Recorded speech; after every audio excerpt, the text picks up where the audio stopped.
నమస్తే అండి. తెలుగు ప్రజలకు లేటెస్ట్ ట్రెండింగ్ టాపిక్స్ మీద మాట్లాడడానికి ఈరోజు మళ్ళీ మొన్న నా మీద మొత్తం రెచ్చిపోయిండు కదా సారు. మొన్న ఇంటర్వ్యూ చేసినప్పుడు నేను మాట్లాడితే రెచ్చిపోయిండు. చాలామంది కూడా నన్ను తిడుతున్నారు. నేను ఒక జర్నలిస్ట్గా నా పాత్ర నేను వహించాలి కాబట్టి నేను అట్లా అడిగిన. మనం ఏ పార్టీకి తొత్తు కాదు, రేవంత్ రెడ్డికి అంతకంటే కాదు, మాకు అందరు ఈక్వలే. సరే, మళ్ళొక్కసారి అడ్వకేట్ శరత్ కుమార్ సార్తో ఇంటర్వ్యూ చెయ్యరు సార్, మస్తు కౌంటర్ ఇచ్చిండని చెప్పేసి చాలామంది కామెంట్లు పెడుతున్నారు. ఎందుకు చేయకూడదు? మళ్ళీ అడ్వకేట్ శరత్ కుమార్ సరే వచ్చిండు. లేటెస్ట్ టాపిక్స్ మీద మాట్లాడదాం. ఈరోజు సార్తో తాడో పేడో తెలుసుకుంటా. సార్ నమస్తే. సార్ పొట్టు తిడుతున్నాను, తిట్టిపియడానికే మీరు ఏంటి అది సార్? ఒకటి దానం టైటిల్ ఏందో చెప్తారు, తమ్లైన్ రౌడీ దానం నాగేందర్ను మన పార్టీలోకి ఎందుకు తీసుకున్నావు అనేది టైటిల్ పెట్టినాం. రైట్, మీరు మాట్లాడింది అప్లోడ్ చేసినాం అంతే.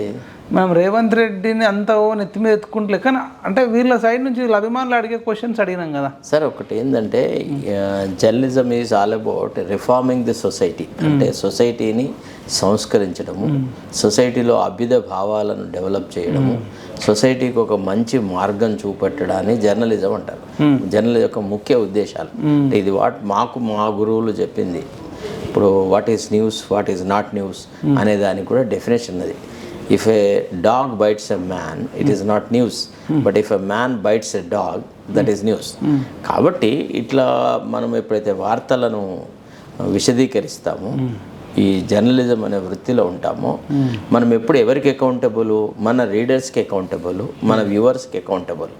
మనం వాళ్ళ యొక్క సంక్షేమాన్ని దృష్టిలో పెట్టుకొని మాట్లాడతాం. వ్యక్తిగతంగా మనకి ఏ రాజకీయ నాయకుడితో పాలు పంచుకునేదంటూ ఏది, ఆస్తి ఐశ్వర్యాలు లేవు, వాళ్ళ వల్ల మనకు ఒరిగేది కూడా ఏం లేదు. తర్వాత నిజాన్ని నిర్భీతిగా మాట్లాడే లేని వ్యక్తికి జర్నలిజం ఎందుకు సార్ అంటే, ఇవాళ రేపు అది ఆ గోధి మీడియా అని ఉంది కదా, ఇంకో కొన్ని రకాలైన పత్రికలు, ఆహా ఓహో మీరు చాలా విజ్ఞాన ప్రదాతలు, మీరు చాలా గొప్ప జ్ఞానవంతులు, జ్ఞాన సంపన్నులు, మీ వల్లనే రేపు తెల్లారంగా సూర్యుడు పొడుస్తున్నారు అని చెప్పే పత్రికలు కూడా ఉన్నాయి. ఎక్కడ చూసినా నిన్న రాత్రి నుంచి కేజ్రీవాల్ అరెస్ట్ గురించి చర్చ జరుగుతుంది. దీనిపైన మీ కామెంట్ ఏంది?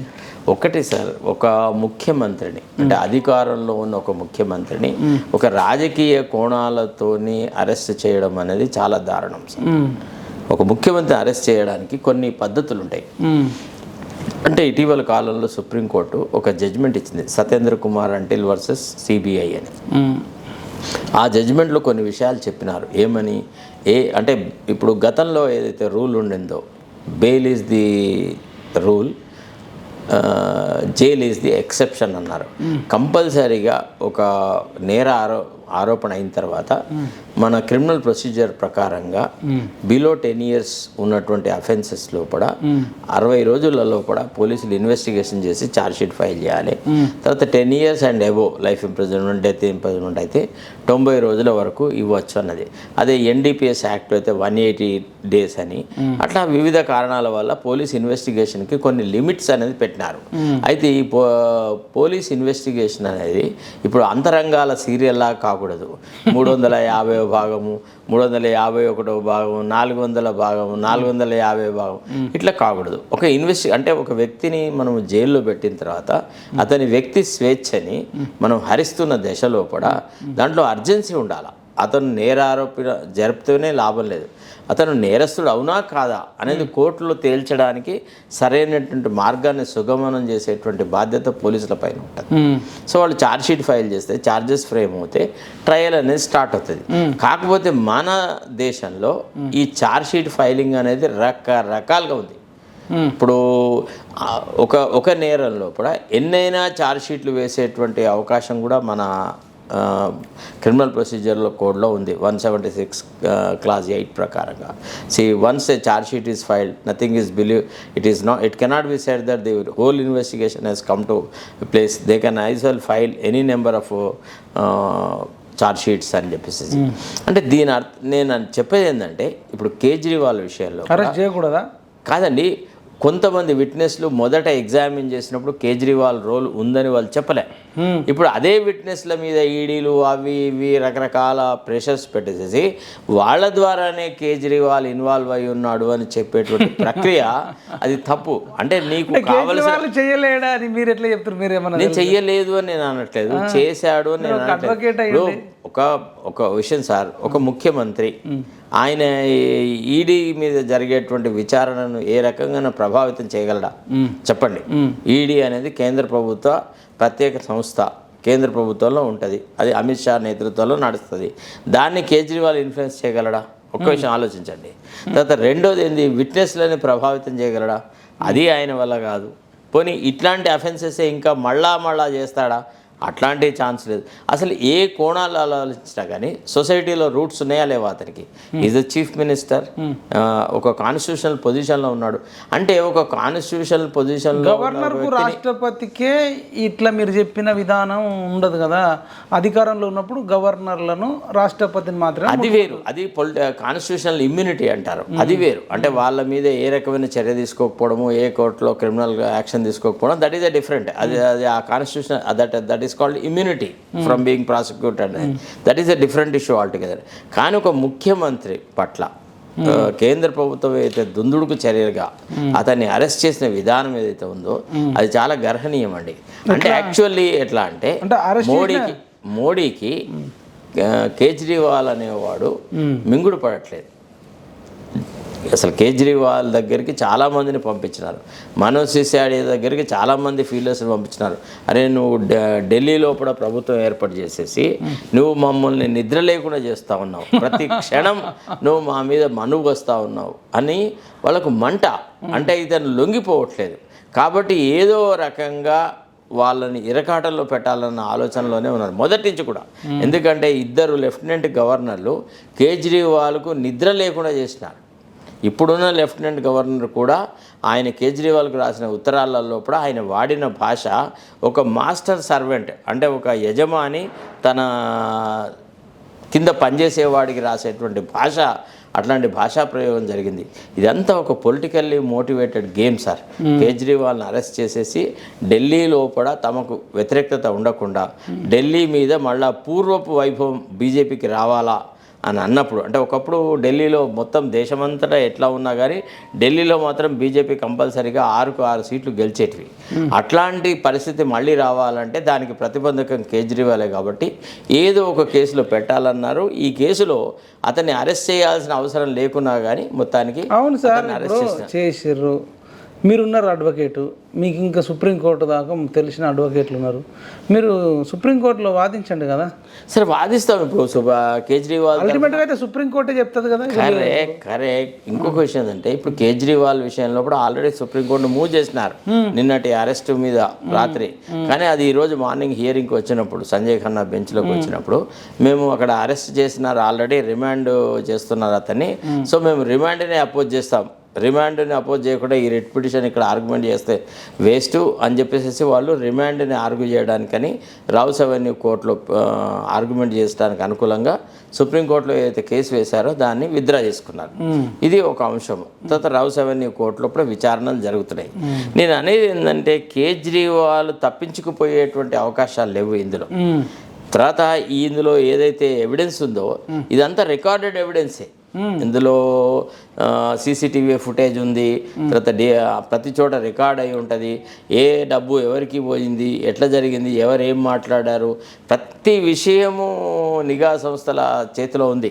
ఇప్పుడు కొత్తగా ఇన్వెస్టిగేషన్ చేయడం అంటూ ఏది లేదు. కాబట్టి ఇతని అరెస్ట్ అనేది కేవలము ఆప్ను డిస్టెబిలైజ్ చేసేసి ఇండియా గఠబంధన్ని ఏదో రకంగా వీక్ చేయాలన్నదే మోడీ ప్రభుత్వం యొక్క నిర్ణయం. దాంట్లో భాగంగానే కేజ్రీవాల్ని అరెస్ట్ చేస్తున్నాడని నేను పూర్తిగా 100% విశ్వసిస్తున్నా. ఇప్పటి వరకు తప్పు లేదంటారు. తప్పు సరే ఒక విషయం చెప్పనా, తప్పు వేరు సార్, నేరము శిక్ష అనేది ఒకటి ఉంటుంది. అరెస్ట్ ఏ సందర్భాలలో చేయాలి, ఏ సందర్భాలలో చేయకూడదు, అరెస్ట్ చేస్తే ఏ రకమైనటువంటి పద్ధతులు అవలంబించాలా అనేది ఇది ఏమో కొత్త అంశం కాదు. దీన్ని సుప్రీంకోర్టు చాలాసార్లు కన్సిడర్ చేసి కొన్ని గైడ్లైన్స్ ఇష్యూ చేస్తుంది. సో ఇప్పుడు సుప్రీంకోర్టు ఇచ్చిన గైడ్లైన్స్ ప్రకారంగా కేజ్రీవాల్ను అరెస్ట్ చేయాల్సిన అవసరం లేదు అనేది నా భావన. అతను నిజంగా నేరం చేశాడా లేదా అనేది కోర్టులో తేలాలి. తేలక ముందే అసలు ఏ అంశము ఆయనకు వ్యతిరేకంగా ప్రూవ్ చేయకముందే వాడెవడో చెప్పాడు వీడెవడో చెప్పాడు అనేటువంటి మాటల ఆధారంగా ఆయన అరెస్ట్ చేసడము అనేది ఢిల్లీలో ప్రభుత్వాన్ని అస్థిరపరచడమే నా అభిప్రాయం. అంటే ఇప్పుడు కవితను అరెస్ట్ చేయడం కూడా మరి తప్పంటారా? కవిత వేరు, ఎట్లా వేరు? కవితకు ఒక న్యాయం, కేజ్రీవాల్కి ఒక న్యాయమా? మీరేమో ఇక్కడ ద్వంద్వ వైఖరి పాటిస్తారు, కేజ్రీవాల్నే వెనకేసుకొస్తారు. సార్ ప్లీజ్ మీరు అట్లా అనొద్దు సార్. కేజ్రీవాల్ మీద జరుగుతున్న ఆరోపణ ఏంటంటే రివైజ్డ్ లిక్కర్ పాలసీని తీసుకొచ్చి దాని మీద ఆరోపణలు రాగానే దాన్ని విత్డ్రా చేసుకున్నాడు. ఆ లిక్కర్ పాలసీని ఎప్పుడైతే రివైజ్ చేశాడో ప్రైవేటు వ్యక్తులకు అన్యాపదేశంగా లాభం చేకూర్చడానికని వాళ్ళకు లాభం చేసేసి క్విడ్ ప్రోకోలో, అంటే మీకు కొంత లాభం చేసినా ఆ లాభానికి నుంచి కొంత మాకు ఇవ్వాలన్నటువంటి ఒక ప్రక్రియ లోపల లాభం పొందినాడు. That's how he he's committed money laundering అనేది వాదన. బట్ కవిత అట్లా కాదు. కవిత అన్ని విషయాలు తాను సొంతగా తన నెత్తి మీద పెట్టుకొని ఇక్కడి నుంచి ఢిల్లీకి చార్టెడ్ ఫ్లైట్లలో పోయింది, రకరకాల వ్యవహారం చేసింది. గతంలో ఆమెకి ఏం లిక్కర్ వ్యాపారం చేసిన అనుభవం లేదు, ఏది లేదు. కేవలం తండ్రి యొక్క పదవిని ఉపయోగించుకొని ఒక ముఖ్యమంత్రి కూతురుగా తనకి అవసరం లేకున్నా తనకు అనుభవం లేనటువంటి వ్యాపారాలలో కూడా తలదూర్చి అంటే ఉన్న ఫలంగా కోట్లు దండుకోవడం అనేది ఆమె ఉద్దేశం. ఆమె ఇన్వాల్వ్మెంట్తో పోలిస్తే కేజ్రీవాల్ ఇన్వాల్వ్మెంట్ అంతగా లేదు.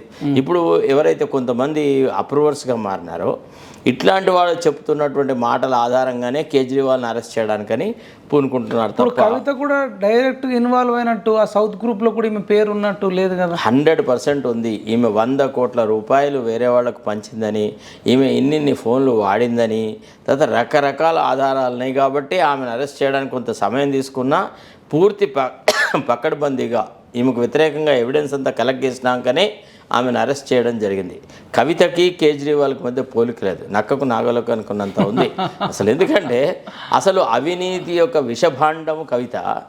అసలు అవినీతిని ఎంతో కొంత అపోజ్ చేసి ఆనాడున్న అవినీతి ప్రభుత్వాలను కూలదోసి ఒక నిజాయితీ గల ప్రభుత్వాన్ని తీసుకువచ్చినటువంటి వ్యక్తి కేజ్రీవాల్. అవినీతికి వ్యతిరేకంగానే కొట్లాడినాడు. అతను చాలా చోట్ల సఫలీకృతుడైనప్పుడు మన రాష్ట్రంతో పోలిస్తే ఢిల్లీలో అన్న అప్పులు లేవు, అంత సమస్యలు లేవు కంపారిటివ్లీ.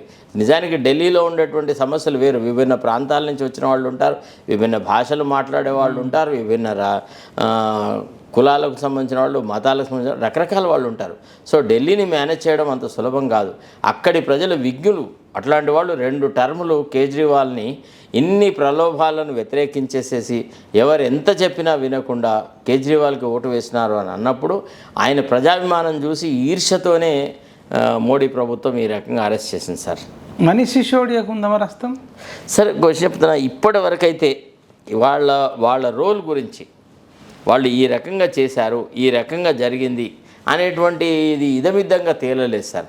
దానికి తోడు ఏంటంటే ఈ సుప్రీంకోర్టు ఏదైతే తీర్పు ఇచ్చిందో money laundering act is constitutional అని, ఆ తీర్పులో చేసిన కొన్ని స్టేట్మెంట్స్, కొన్ని అబ్జర్వేషన్స్ వల్ల అసలు మియర్ సస్పిషన్, కేవలం మీ మీద అనుమానం ఉంటేనే మీ మీద కేసులు పెట్టచ్చు పిఎంఎల్ఏ కింద అనేటువంటి ఒక న్యాయసూత్రాన్ని ప్రతిపాదించినారు.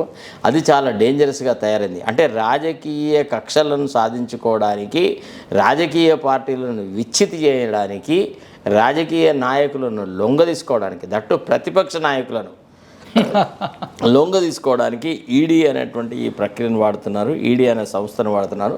ఇది చాలా ఏహ్యమైంది. ఒక రాజ్యాంగ పదవిలో ఉన్న ఒక ముఖ్యమంత్రికే రక్షణ లేదు, మరొక రాజ్యాంగ పరమైన పదవిలో ఉన్న ప్రధానమంత్రి ఇతన్ని అరెస్ట్ చేయడము ఒక రకంగా ఇది ఒక ప్రెస్టీజియస్ ఇష్యూగా తీసుకొని అరెస్ట్ చేసినారు. That is sir. మీరు ఇంత అంటున్నారు, మరి ఇట్లా అనుకుంటే కేసీఆర్ ఇప్పటికే రాష్ట్రాన్ని కానీ దేశాన్ని కానీ అగ్నిగుండం చేస్తా జరుగుతా అంటాడు. మరి కేజ్రీవాల్ దాని మీద ఇప్పటిదాకా స్పందించలేదు కదా కేసీఆర్. సార్ ఒక విషయం పన్నా, కేసీఆర్ ఒక అవకాశవాది ఇక్కడ మీటింగ్ పెట్టినప్పుడు ఖమ్మంకి వచ్చిండు కదా, కేజ్రీవాల్ వచ్చిండు, పంజాబ్ ముఖ్యమంత్రి వచ్చిండు, వీళ్ళిద్దరు అలాగే ఉన్నారు. ఆనాడు మా పెద్దన్న అది ఇది అని కేజ్రీవాల్ గారు కూడా కేసీఆర్ను సంబోధించినాడు. కేసీఆర్ ప్రభుత్వం పట్ల తమిళసై ప్రదర్శించినటువంటి నిరాదరణను కూడా ఆయన ఛాలెంజ్ చేసినాడు. గవర్నర్ల ద్వారా రాష్ట్ర ప్రభుత్వాలను డిస్టెబిలైజ్ చేస్తుంది కేంద్ర ప్రభుత్వం అనేటువంటి ఆరోపణ కూడా కేజ్రీవాల్ చేస్తున్నాడు. ఇవన్నీ జరిగినాయి.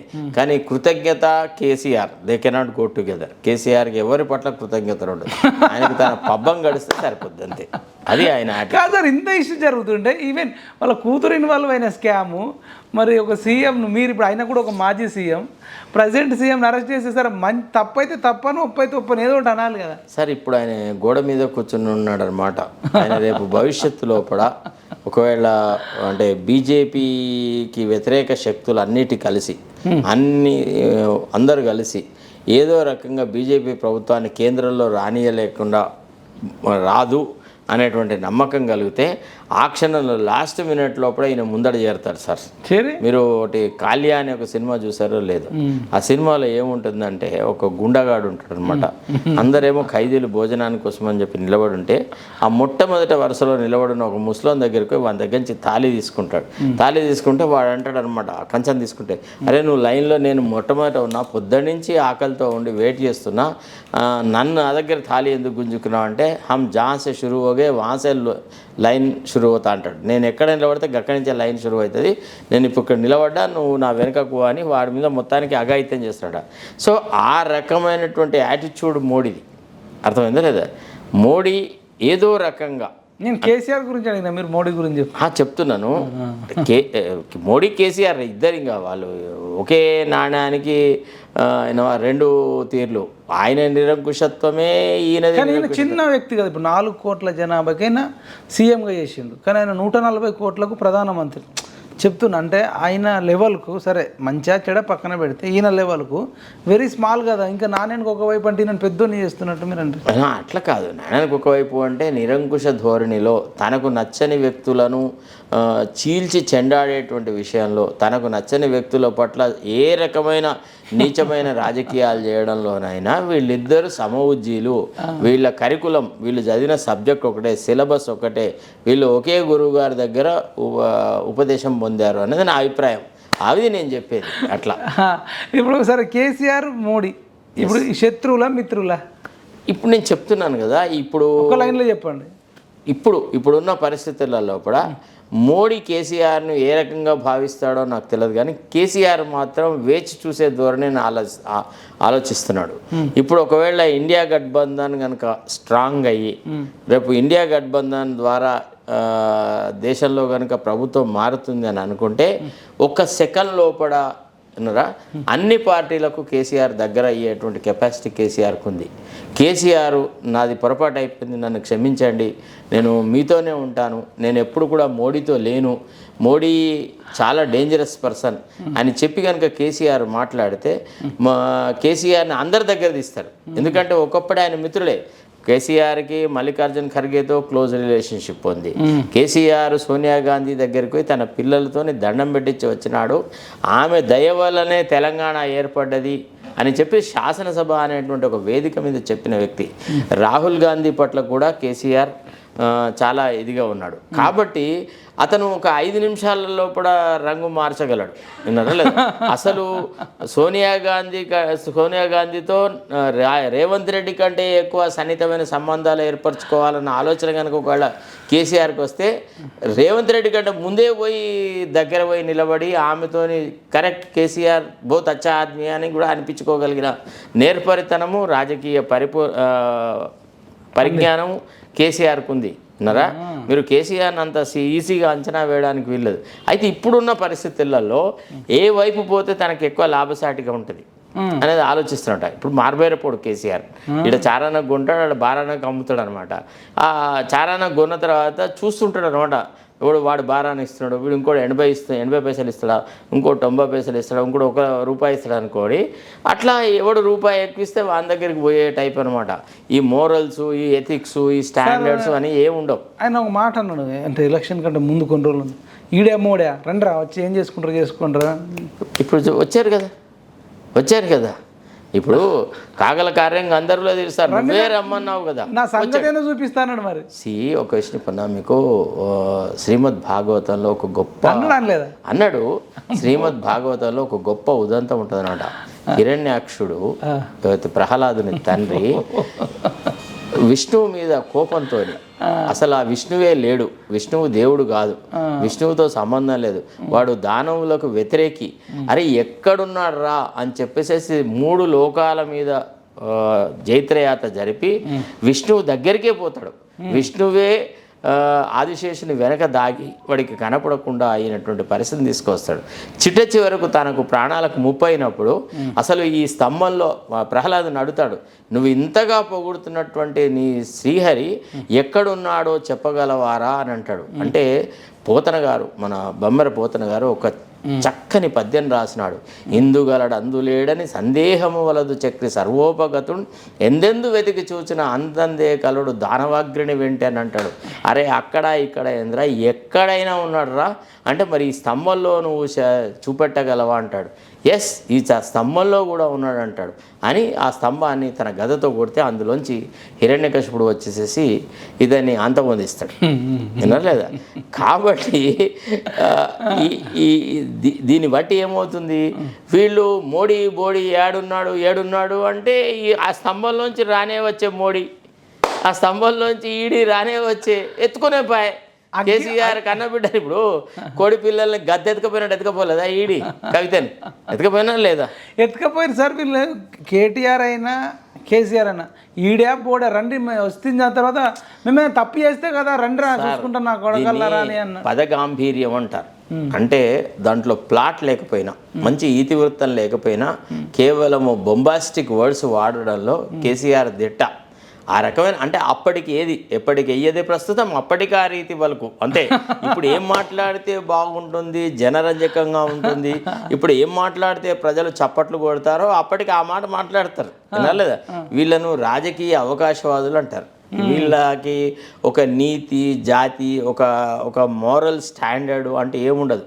ఇప్పుడే ఒక దుర్నీతిని తిడతారు, మళ్ళీ ఇంకా కాసేపటికి అంతకంటే నీచమైన పని వీళ్ళు చేయగలరు. ఇప్పుడు మేకపోతు గాంభీర్యం అంటారా? అంతే. ఇప్పుడు అరెస్టే 5-6 రోజులు అవుతుంది సార్.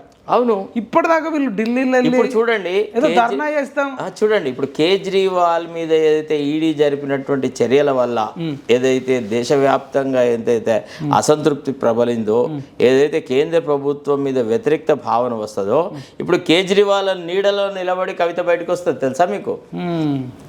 అంటే కేజ్రీవాల్ విషయంలో ఒకవేళ ఈడీ చేసిన ప్రతిపత్తిని, ఈడీ యొక్క ఆలోచన విధానాన్ని కనుక కోర్టులు తప్పుపట్టి కేజ్రీవాల్కి కనుక ఒకవేళ బెయిల్ ఇచ్చే పరిస్థితి వస్తే అదే కారణంతో కవిత కూడా బయటకు వస్తుంది. సో ఒక రకంగా it's a blessing in disguise. అంటే కేజ్రీవాల్ అరెస్ట్ అనేది కవిత తొందరగా బయటికి రావడానికి అవకాశం దొరుకుతుంది. ఇప్పుడు కేజ్రీవాల్ అరెస్ట్ వల్ల ఏమైంది, ఢిల్లీ ప్రభుత్వం కూలిపోయే పరిస్థితి ఏర్పడింది. అంటే ప్రజలు ఎన్నుకున్నది మెజారిటీ గల ప్రభుత్వము కూలిపోయేటువంటి వాతావరణాన్ని సృష్టించిన మోడీని ఈ విధానాన్ని ఎవరు హర్షించారు? అర్థమైందా లేదా? So by default Kavitha will get benefited on account of this controversy surrounding Kejriwal. నా ప్రశ్న ఏంటంటే, ఇప్పుడు కేసీఆర్ గారు యుద్ధం చేస్తా అగ్గి పుట్టిస్తా అన్నాడు కదా, కవిత అరెస్ట్ అయిన తర్వాత అగ్గి తర్వాత ఆయన ఒక నోట్లోకి వెళ్ళి మాట వెళ్తలేదు ఒకటి. రెండోది, గతంలో అయితే విమానాల్లో మాట్లాడుకొని ఢిల్లీలో డింగాన్ చేసి వచ్చారు ఎమ్మెల్యేలు, మంత్రులు, మంది మార్బలం. కొందరు ట్రైన్లో పోయారు, కొందరు విమానాలలో పోయారు. ఇప్పుడు అట్లా ఎవరు పోవట్లేదు కదా సారు. పోకపోగా ఆ మంత్రులు, ఎమ్మెల్యేలు కాంగ్రెస్ పార్టీలోకి వస్తున్నారు అంత కష్టకాలంలో. సార్ మీకు క్వశ్చన్ పైన ఇంకొక గొప్ప ఉంటుంది. తిక్కన రాసినటువంటి ఉత్తర గోగ్రహణం అనేది ఒక కథాఘట్టం ఉంటుంది. ఉత్తర గోగ్రహణం అంటే ఉత్తరుడు చాలా ప్రగల్భాలు వలుకుతాడు ఆడవాళ్ళ అంతఃపురం లోపల. అంటే నేను ఎంత గొప్ప పరాక్రమవంతుడని వాడే వెళ్తాడు. పోరను మాట నా చెవిన వినపడరాదు. అంటే కొట్లాట అనే విషయం నా చెవులలో వినపడదు. పడ్డదో వైరి సజీవుడై పోవునను మాట హుళిక్కి. అంటే నాతో యుద్ధం అంటూ మొదలు పెడితే నా శత్రువు అనేవాడు సజీవంగా పోలేరు అంటాడు.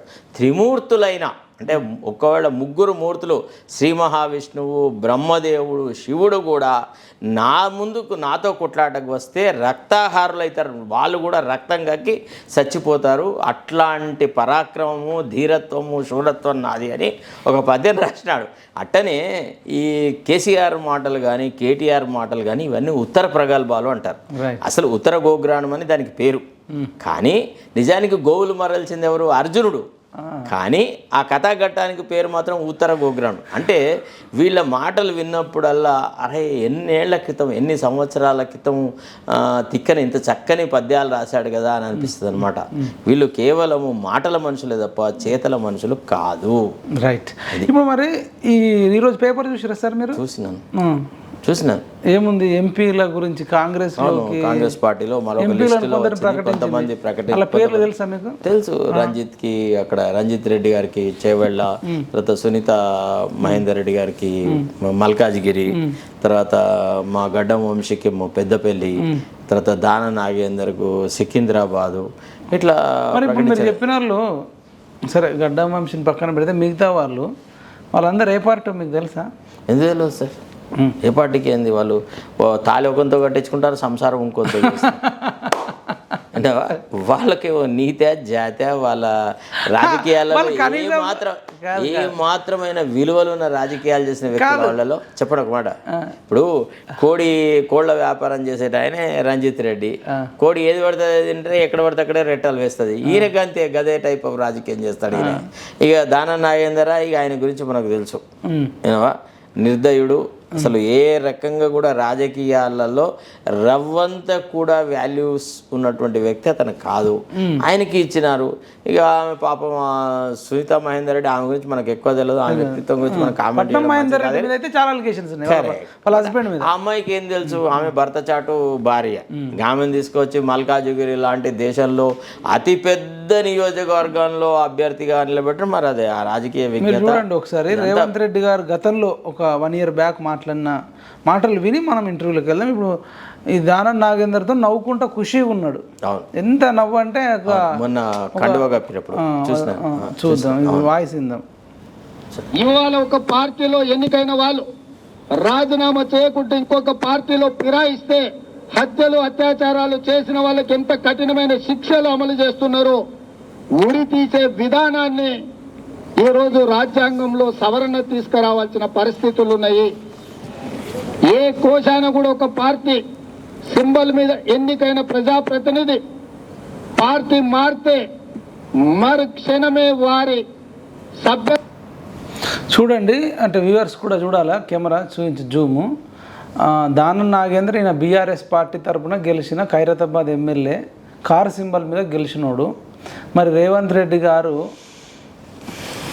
ఒక పార్టీ సింబల్ మీద గెలిచినోడు ఇంకో పార్టీ మారితే రాజీనామా చేయాలి, లేకపోతే అత్యాచారము, హత్యలు చేసినట్టు ఎట్లయితే చట్టాలు ఉంటాయి అట్లాంటి చట్టాలు తీసుకురావాలని చెప్పిండు. రాజకీయంగా ఉరిదీయాలన్నాడు.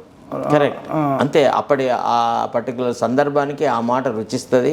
అక్కడ ఆ మాట మాట్లాడితే జనం చప్పట్లు కొడతారు కాబట్టి మాట్లాడారు. అంతేగాని ఆయనకి ఏమైనా ఆ మాటల మీద విశ్వసనీయత ఉందా? ఆయనకు నమ్మకం ఉందా? ఈ రకంగా చేయొద్దు, ఈ రకమైన political dubious behaviour is incorrect అని ఆయన అనుకున్నాడా? ఆయన హృదయాంతరాలలోంచి ఎక్కడన్నా అరే ఈ డిఫెక్షన్స్ తప్పు, ఒక రాజకీయ పార్టీలో గెలిచి ఇంకో రాజకీయ పార్టీలో చేరడము ఇది అనైతికమైనటువంటి రాజకీయ ప్రవర్తన అనేటువంటి భావన ఆయన హృదయంలోంచి వచ్చింది. అది ఆయన మాటలన్నీ పెదవుల నుంచి వస్తాయి. ఇక్కడి నాలుక చివరి నుంచి మాట్లాడడంలో ఆయన సిద్ధహస్తుడు. నిజానికి మా ముఖ్యమంత్రే కానీ చాలా బాధాకరం విషయం ఏంటంటే బలపరిచారు సార్. బలపరచడం వేరు సార్, కానీ ఇప్పుడు ఎట్లుంటుంది అంటే మనకు పిల్లడు ముద్దు సార్, పిల్లవాడిని కావాలని ఎత్తుకుంటాం. వాడు దొడ్డికి పోయిండు అనుకో సార్, దించుతావా లేకపోతే అదే దొడ్డి అంత మంచిగా ఎత్తుకొని అటనే ఉంచుతావా? ఇది అంతే. ఒక ముఖ్యమంత్రిగా రాష్ట్ర పరిపాలనను గాడిలో పెట్టి ప్రజా సంక్షేమం కోసం కృషి చేస్తే, ఒక మంచి రాజకీయ సంస్కృతిని డెవలప్ చేస్తే మనం ఆయనకు చేతులెత్తి జోడిస్తాం. అయ్యా నువ్వు మాకంటే చిన్నవాడివైనా నీవు చాలా మంచి పరిపాలన చేస్తున్నావు, చక్కని రాజకీయ ఉద్దేశాలు కలిగి ఉన్నావు, మంచి పొలిటికల్ కల్చర్ తెస్తున్నావు అని అంటాం.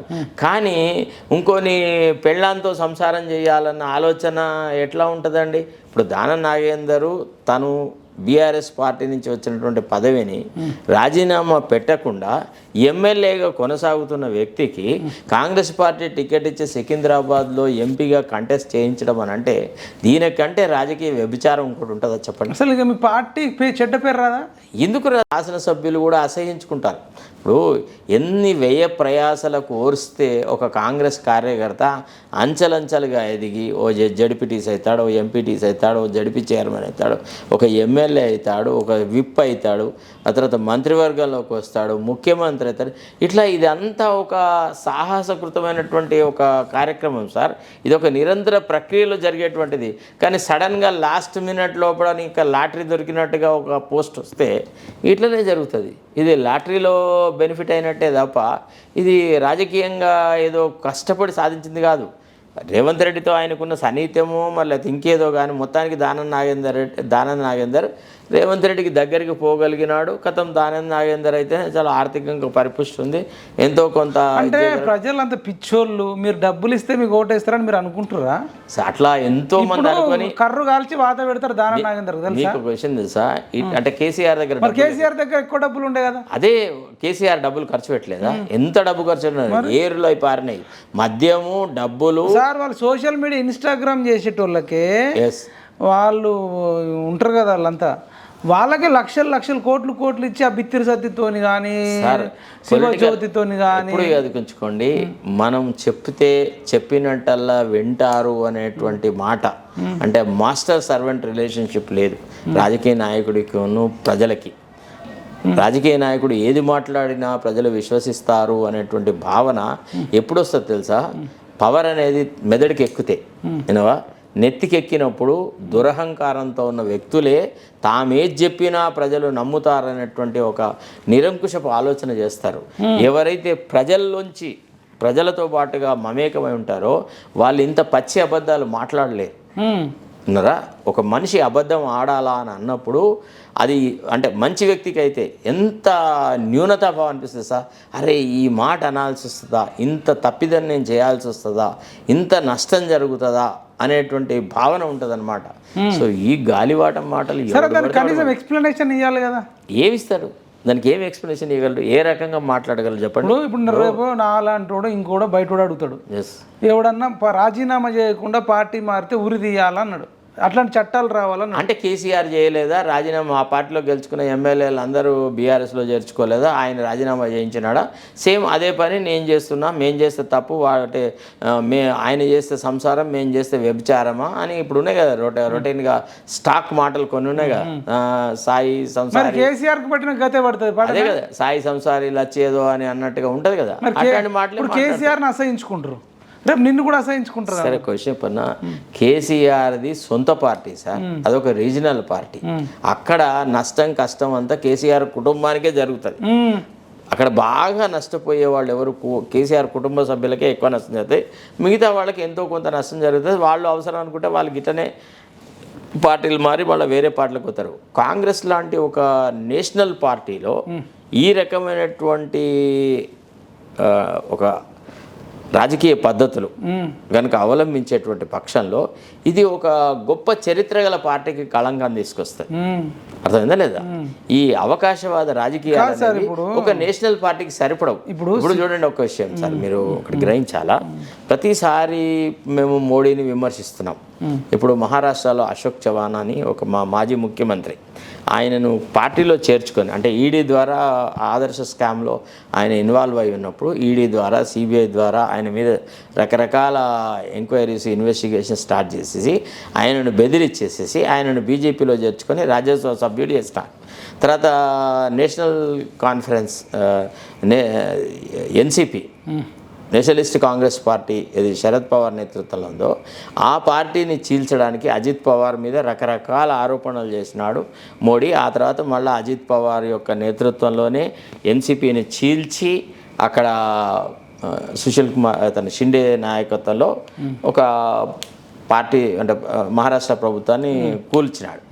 అంటే నేను అనేది ఏంటంటే ఈ అవకాశవాదపు రాజకీయాలు ఉంటాయా లేదా, ఈ పనులన్నీ మోడీ చేసినాడు కాబట్టి అట్లాంటి పని మేము చేస్తే తప్పేంది అనేటువంటి మాట మాట్లాడడానికి ఇది ఉపయోగిస్తుంది ఈ రకమైన కార్యక్రమాలు.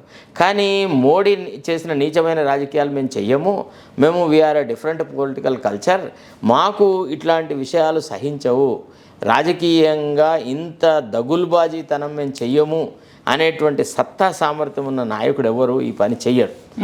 రెండోది ఏంటంటే కాంగ్రెస్లో కార్యకర్తలు లేక కాదు, నాయకులు లేక కాదు, చరిత్ర సార్ ఎంతో మంది ఉన్నారు.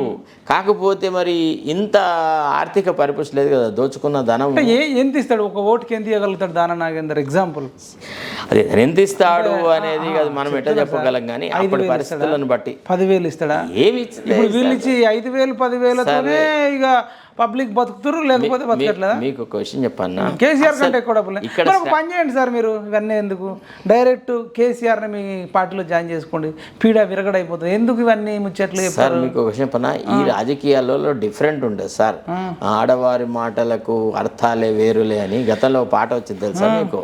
అట్టనే ఈ చర్యల యొక్క పర్యవసానం ఇంకో రకంగా ఉంటుంది, దీన్ని ఇంకో రకంగా ఆలోచించుకోవాలి. అంటే ఏదో రకంగా కిషన్ రెడ్డికి మార్గం సుగమనం చేయడానికే దానం నాగేందర్ను పార్టీలో చేర్చుకున్నారు. ఇప్పుడు మా కిషన్ రెడ్డిని గెలిపించే బాధ్యత మాదే, లేదా మరి కేంద్రంలో మరి తెలంగాణ రాష్ట్రం నుంచి మంత్రి ఎవరు ఉంటారు? కాబట్టి అంటే మరి ఈ విషయం దానం నాగేందర్కి తెలుసా? ఎవరికి? దానం నాగేందర్ నేను ఓడిపోతాను తెలిసి వస్తున్నాడా? అరే సార్, ఆయన తెలిసినా తెలియకున్నా అక్కడ జరిగేది అదే సార్. ఇప్పుడు ఆయన బీఆర్ఎస్లో అయితే ఉండలేడు, ఆయన కొన్ని కండిషన్స్ పెట్టినాడు అని అంటున్నారు. ఎమ్మెల్యేకి రాజీనామా చేయన్నా? ఇప్పుడు అట్లా కదా, ఇప్పుడు ఎమ్మెల్యేకి రాజీనామా చేసి ఎంపీకి పోటీ చేయన్నా?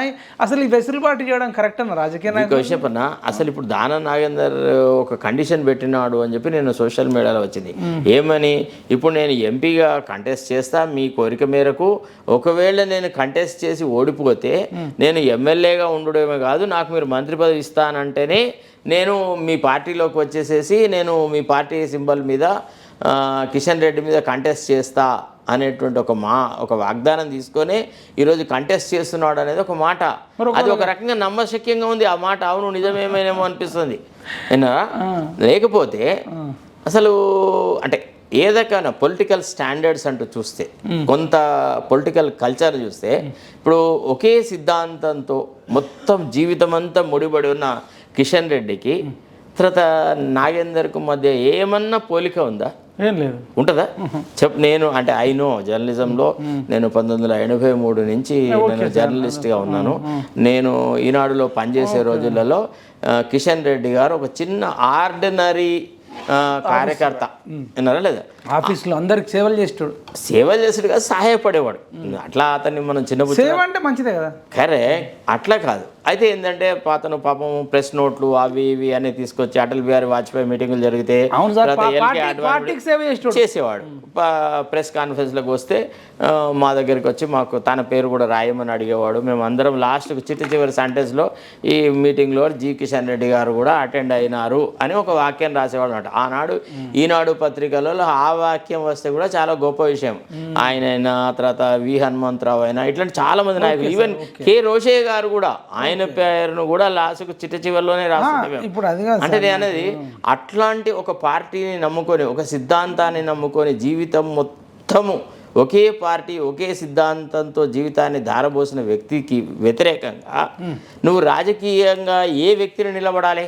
అంతే స్థైర్యం ఉన్న వ్యక్తిని, అంతే నిబద్ధత గల వ్యక్తిని, అంతే రాజకీయమైనటువంటి పరిపుష్టిత కలిగినటువంటి వ్యక్తిని నిలబెడితే మనం గెలుస్తాము అని చెప్పొచ్చు.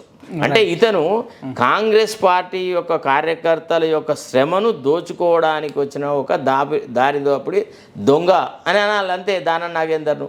అంతకంటే ఎక్కువ ఏమైనా ఉంటుందా? తప్ప గెలిచిండు అనుకో, ఎట్లా గెలుస్తారు సార్? అంతేనా? ఎట్లా గెలుస్తారు? ఇది సార్ సిటీలో కాన్స్టిట్యున్సీ సార్. ఇది సికింద్రాబాద్ కాన్స్టిట్యున్సీలో చాలా మంది తెలుగు వాళ్ళు ఉంటారు, చదువుకున్న వాళ్ళు ఉంటారు. తర్వాత ఈయన ఎంతో మంది మీద దౌర్జన్యం చేసినాడు. ఎంతో మంది బీద ప్రజలు ఆ ప్రజాపాలన దగ్గర దానం నాగేందర్ చేసిన అరాచకాల మీద రిప్రజెంటేషన్స్ ఇచ్చినారు. మొన్న ఆ రోజు మనం వెళ్ళాం కదా సార్, మన ముందే వాళ్ళందరూ యాదవ్స్లో ఇల్లు అన్ని బీసీలో వచ్చి చెప్పినారా లేదా? మీరున్నారు కదా అవన్నీ. ఇప్పుడు సడన్ గా ఎట్లా ఈ నీళ్ళలో ముంచి తీయంగానే గంగిగో అవుతా అయింది. సో కాబట్టి అదంతా రాజకీయంగా అది వివేకమైనటువంటి. మల్కాజ్గిరి తీసుకొద్దాం. ఈయన ఏమంటున్నాడంటే అభ్యర్థిని కాదు నన్ను చూసి సిట్టింగ్ ఎంపీ నేను సీఎంను, మనకు ఇది గౌరవం సంబంధించింది, మల్కాజ్గిరిలో కాంగ్రెస్ పార్టీని భారీ మెజార్టీతో గెలిపించాలి అని చెప్తున్నాడు. ఇప్పుడు సునీత రెడ్డి, పట్నం మహేందర్ రెడ్డి వైఫ్, ఆమెది తాండూరు ఎక్కడనో ఉంటుంది, మల్కాజ్గిరిలో వచ్చింది. ఈవెన్ పట్నం మహేందర్ రెడ్డి మీద కూడా విపరీతమైన నెగిటివ్స్ ఉన్నాయి. ఉద్యమ కాలంలో ఉద్యమకారులను కొట్టినని. సేమ్ దానం నాగేందర్, పట్నం మహేందర్ రెడ్డి, తలసానీలు ముగ్గురిది ఒకటే. అట్లనే ఇప్పుడు మరి వాళ్ళ మీద కూడా అనేక ఆరోపణలు ఉన్నాయి. ఇప్పుడు ఆమెను తీసుకొచ్చి మల్కాజ్గిరిలో పెట్టిండు. మరి దీన్ని ఎట్లా చూస్తావు? అంటే ఇక్కడ కూడా మీరు ఈటెల రాజేందర్ గెలిపించడానికి పెట్టిండంటారా కొంపదీసి? ఒక్క విషయం మీరు ఆలోచించండి. ఇప్పుడు రేవంత్ రెడ్డి గారు ఏదైతే మాట్లాడుతున్నాడో అంటే మీరు రాజకీయాలను చాలా నిశ్చితంగా పరిశీలిస్తారా? ఏదో వాటికి అట్లా పేపర్ ఇట్లా అని చదువుకుంటూ పోతారా? ఏదో అట్లా లేకపోతే రాజకీయాలలో అంటే పొలిటికల్ స్టేట్మెంట్స్ కానీ వ్యక్తుల ప్రవర్తన కానీ చాలా సునిశ్చితంగా పరిశీలిస్తారు? చూస్తాం, వాళ్ళు చెప్పేది ఒకటి చేసేది ఒకటి. వింటారా? అయితే బాల్క సుమన్ను చెన్నూరు అభ్యర్థిగా ప్రకటించిన తర్వాత చెన్నూరులో జరిగినటువంటి మీటింగ్లో కేసీఆర్ ఏం చెప్పినాడు తెలుసా? తారక రామారావు వేరు, బాల్క సుమన్ వేరు కాదు, నా ముఖం చూసి ఓటు వేయండి, ఇతనికి మంచి భవిష్యత్తు ఉంది, ఇతను నా కొడుకుతో సమానము, నా ఇళ్లలో తిరుగుతాడు, నా ఇంట్లోనే ఉంటాడు, నా పక్కకే ఉంటాడు, నా ముఖం చూసి ఓట్లు వేయండి అన్నారు. కానీ బాల్క సుమన్ ఏమనుకున్నాడు? నీ అమ్మ మొత్తం నా గొప్పతనమే, నా వల్లనే ఓట్లు పడ్డాయి అనేటువంటి ఒక దురహంకారంతో చెన్నూరి ప్రజలను పీల్చి పిప్పి చేసినాడు, సర్వనాశం చేసినాడు. లాస్ట్కు అప్పుడప్పుడే పార్టీలో చేరినటువంటి వివేక్కి దాదాపుగా ఒక 36,000 ఓట్ల మెజారిటీ ఇచ్చి ప్రజలు అసహ్యంతో ఆయన నాయకత్వాన్ని కాదన్నారు. బాల్క సుమన్ నాయకత్వాన్ని ఎందుకు కాదన్నారు? అక్కడ వచ్చిన ఓట్లన్నీ ఏంటివి అంటే బాల్క సుమన్ యొక్క నాయకత్వం పట్ల ఆ ప్రాంతం ప్రజలకున్న ఏవగింపు, ఆ ప్రాంతం ప్రజలకు ఉన్నటువంటి విపరీతమైన వ్యతిరేకత వల్ల అన్ని ఓట్లు కాంగ్రెస్ పార్టీకి జమైనాయి. అంతే తప్ప వేరే రకంగా కాదు కదా. అట్టనే ఇప్పుడు ఈయన కూడా నన్ను చూసి ఓటు వేయండి అని అంటే వీళ్ళ చరిత్రను చూడకుండా, వీళ్ళ సర్వీస్ ట్రాక్ రికార్డు చూడకుండా మల్కాజిగిరి లాంటి నియోజకవర్గంలో సాధ్యమంటారా? చెప్పండి ఒక మాట, సాధ్యమా? ఒకసారి ఆలోచించాలి కదా ఏ రకంగా సాధ్యమవుతుంది. తర్వాత కేసీఆర్ ఆ మాట అన్నాడు అంటే అది ఒక చిన్న ఫ్యామిలీ పార్టీ అండి, అది ఒక ముట్టి మిల్లే వాళ్ళ చీజే, సొంత వ్యాపారం, అది ఫ్యామిలీ కన్సర్న్. అది కాంగ్రెస్ పార్టీ అట్లా కాదు కదా. కాంగ్రెస్ పార్టీ అనేది ఒక నేషనల్ పార్టీ. ఎవడన్నా ఓట్లు వేస్తే కేసీఆర్ రేవంత్ రెడ్డి ముఖం చూసి ఓట్లు వేసే వాళ్ళ సంఖ్య ఒక 2-3% ఉంటుంది. అక్కడ ఓటు ఎవరికి వేస్తారు? హస్తం గుర్తుకు వేస్తారు, ఇందిరాగాంధీ యొక్క ఆలోచన విధానానికి వేస్తారు, సోనియా గాంధీ నాయకత్వాన్ని మెచ్చుకొని వేస్తారు, లేకపోతే రాహుల్ గాంధీని. ఎంపీ ఎలక్షన్ కాబట్టి ఇప్పుడు మోడీకి రాహుల్ గాంధీకి మధ్యలో అంటారు. అది చెప్తున్నాను. అక్కడ ప్రియాంక గాంధీ నాయకత్వాన్ని ఇష్టపడి ఓట్లు వేస్తారు తప్ప నా ముఖం చూసి ఓట్లు వేయి అని అనడము ఇండైరెక్ట్లీ అంటే మా పార్టీలో ఉన్నటువంటి పెద్ద పెద్ద నాయకులంతా ఏం పెద్ద వాళ్ళది ఏం పతారా నడవదు, నాదే గొప్పగా నడుస్తుంది అనేటువంటి మాట, అది ఒక రాజకీయమైనటువంటి అహంకారపు ధోరణికే ఆ మాటలు సూచకం. అది రాజకీయంగా వినమ్రతతో మాట్లాడింది కాదు. ఇప్పుడు డాక్టర్ వైఎస్ రాజశేఖర రెడ్డి నిజానికి మనలో మాట మొత్తం రాష్ట్రాన్ని ఎర్ర ఎండలలో ఏ రకమైనటువంటి సౌకర్యాలు లేకుండా మొత్తం ప్రజలను కలుసుకొని వస్తున్నప్పుడు కూడా ఎంత వినమ్రతగా మాట్లాడేవాడండి, ఎంత గొప్పగా ప్రజలతో మమేకమయ్యేవాడు. ఎట్లా చెప్పేవాడు? అన్న, అక్క, చెల్లి, తమ్ముడు అని మాట్లాడినాడు. రాజశేఖర్ రెడ్డి ఎవరికి టికెట్ ఇచ్చినా కానీ నా ముఖం చూసి ఓట్లు వేయండి, నేను ముఖ్యమంత్రిగా ఉన్నా కాబట్టి మీ కష్టాలు తీరుస్తున్నా అని అనలే. అట ఏ ముఖ్యమంత్రి గతంలో కాంగ్రెస్ పార్టీలో చెప్పలేదు, అది సాధ్యం కాదు. అసలు ముఖ్యమంత్రి ఎవరుంటారు ఎవరు ఉండద్దు అనేది పార్టీ హైకమాండ్ డిసైడ్ చేస్తుంది, శాసనసభ్యులు డిసైడ్ చేస్తారు. అంటే ఇంకో 10 ఏళ్ల కాలం ఏమన్నా పట్టా కాగితం రాసిచ్చినారా రేవంత్ రెడ్డికి నువ్వే ముఖ్యమంత్రి ఉంటావని? ఎట్లా చెప్పగలడండి? సునీత రెడ్డి మొక్కను చూసేస్తారా, రేవంత్ రెడ్డిని చూసేస్తారా? అసలు కాంగ్రెస్ పార్టీ సింబల్ కు హస్తం గుర్తు, హస్తము అభయ హస్తం కాబట్టి హస్తం గుర్తు ఓటు వేస్తే రాహుల్ గాంధీ గారి నాయకత్వం బలపడుతుంది. దేశంలో మోడీ చేసినటువంటి అరాచక పాలనను ప్రజలు గనుక అసహించుకుంటే, ప్రజలు దాని మీద వ్యతిరేకమైన భావాలు వ్యక్తం చేసినప్పుడు ఎవడు నిలబడ్డా ఓటు వేస్తారు. అది సునీత మహేందర్ రెడ్డి. వినండి, పట్నం సునీతారెడ్డి వాళ్ళ హిస్టరీ చూస్తే వాళ్ళు జీవితకాలం కాంగ్రెస్కు వ్యతిరేకంగానే పనిచేసినారు, కాంగ్రెస్ కార్యకర్తలను కొట్టించినారు, కాంగ్రెస్ కార్యకర్తల మీద అక్రమ కేసులు పెట్టిరని అన్ని ఆరోపణలు ఉన్నాయి. ఆయన ఫస్ట్ టీడీపీ, తర్వాత టీఆర్ఎస్, లైఫ్ అంతా టీడీపీ టీఆర్ఎస్లోనే ఆయన అయింది కదా. ఇప్పుడు ఇక్కడుండే కాంగ్రెస్ కార్యకర్తలకు కూడా ఆ విషయం తెలుసు. జీవితకాలం కాంగ్రెస్ కార్యకర్తలను పిప్పి పీల్చి చేసి కేసులు పెట్టిన వ్యక్తికి కాంగ్రెస్ కార్యకర్తలు ఓటేస్తారా అంటున్నా? అంటే మీరు కాంగ్రెస్ కార్యకర్తలు మేము ఎవరికి టికెట్ ఇచ్చినా ఓటేయండి అని చెప్తున్నారా మీరు అంటున్నా? నేను అడుగుతున్నా. అంటే మేము ఎవరికి అందిస్తాం? మీకు ఒక క్వశ్చన్ సార్, ఇంగ్లీష్లో ఒక ప్రావర్బ్ ఉంది తెలుసా? Birds of same feather flock together అని. ఒకే రకమైనటువంటి రెక్కలు గల పక్షులని ఒకే గుంపులో పోతాయని చెప్పి. ఇప్పుడు రేవంత్ రెడ్డి చరిత్ర కూడా గంతే కదా సార్. కాంగ్రెస్ పార్టీని, కాంగ్రెస్ ఐడియాలజీని మొట్టమొదటి నుంచి వ్యతిరేకించిన వ్యక్తి ఎవరైనా ఉంటే మన ముఖ్యమంత్రి అన్నారా. ఆయన జవహర్ లాల్ నెహ్రూను రాష్ట్ర శాసనసభ వేదిక మీద తిట్టినాడు, సోనియా గాంధీని తిట్టినాడు అన్నారా. అసలు కాంగ్రెస్ యొక్క ఐడియాలజీని పూర్తిగా చీల్చి చెండాడినటువంటి వ్యక్తి రేవంత్ రెడ్డి. సరే, కాంగ్రెస్ పార్టీలో చేరిన తర్వాత సరేలే, కాంగ్రెస్ పార్టీలో ఎవరైనా చేరొచ్చు, ఎవరైనా కాంగ్రెస్ పార్టీ ఐడియాలజీకి ఫేత్ఫుల్గా ఉండి న్యాయంగా ఉండి ధర్మబద్ధంగా ఉంటారు. కాంగ్రెస్ పార్టీలోకి వస్తే ఒక వైడర్ ఎక్స్పోజర్ ఉంటుంది, ఒక వైడర్ ప్లాట్ఫామ్ దొరుకుతుంది. దాంట్లో విభిన్న కులాల వాళ్లకు, విభిన్న మతాల వాళ్లకు, విభిన్నమైనటువంటి సంస్కృతులకి సేవ చేసే అవకాశం ఉంటుంది. కాబట్టి ఒక చెలిమెలోంచి ఒక మనిషి సముద్రంలోకి వచ్చినట్టుగా ఉంటుంది. కాబట్టి ఆ రకంగా అతన్ని ఊహించినారు. కానీ ఈయన రాజకీయం ఎట్లుంది అని అంటే, గతంలో టీడీపీలో ఎవరైతే తనకు అనుకూలంగా తనతో పాటు పరిచయాలు ఏర్పడ్డాయో, తనకి అనుకూలంగా ఉన్నటువంటి వ్యక్తులనే వేరే పార్టీలలోంచి, టీడీపీలోంచి, ఆ పార్టీలో తీసుకొని వాళ్ళకే నాయకత్వ లక్షణాలని కట్టబెడతా ఉన్నాడు. ఇప్పుడు వలస పక్షులకి ఎక్కువ ప్రాధాన్యత వచ్చింది తప్ప సహజంగా కాంగ్రెస్ పార్టీలోనే పుట్టి పెరిగి కాంగ్రెస్ యొక్క ఐడియాలజీని పూర్తిగా ఇంబైబ్ చేసుకున్న వాళ్ళకి ఎవరికి ఎక్కువ అవకాశాలు వచ్చింది సార్? ఇప్పుడు ఇచ్చిన టికెట్లు అన్నీ అట్లనే సార్. ఇప్పుడు రంజిత్ రెడ్డికి ఇచ్చడైనా కానీ, ఈమెకి ఇవ్వడమైనా కానీ, లేకపోతే దానంద నాగేందర్కి ఇవ్వడమైనా కానీ, లేకపోతే ఇంకెవరికైనా ఇవ్వడం కానీ చాలా దారుణం. అంటే ఇప్పుడు ఈటెల రాజేందర్ గారి మీద సునీతారెడ్డి గెలిచే అవకాశం ఉంటుందా? ఎట్లా ఉంటుంది? ఏ రకంగా ఉంటుంది చెప్పండి? ఒంటె పక్కకు ఎద్దును కట్టినట్టు ఉంటుంది. ఒంటె లాగానేమో ఈటెల రాజేందర్ ఉంటాడు, ఎద్దు లాగానేమో ఈమె ఉంటుంది. ఈటెల రాజేందర్ ఒక ఉద్యమ నాయకుడు, ఒక ఉద్యమ స్ఫూర్తితో రైట్ ఆర్ రాంగ్, ఆయన బీజేపీలో చేరడాన్ని సహించలేదు, ఇష్టపడలేదు. కానీ ఆయనే ఒక కార్యకర్త లాగా, ఒక చిన్న ఆర్డినరీ వ్యక్తి లాగా. అంటే ఒక గమ్మత్ ఏంటంటే, Eatala Rajender is also a good friend of mine.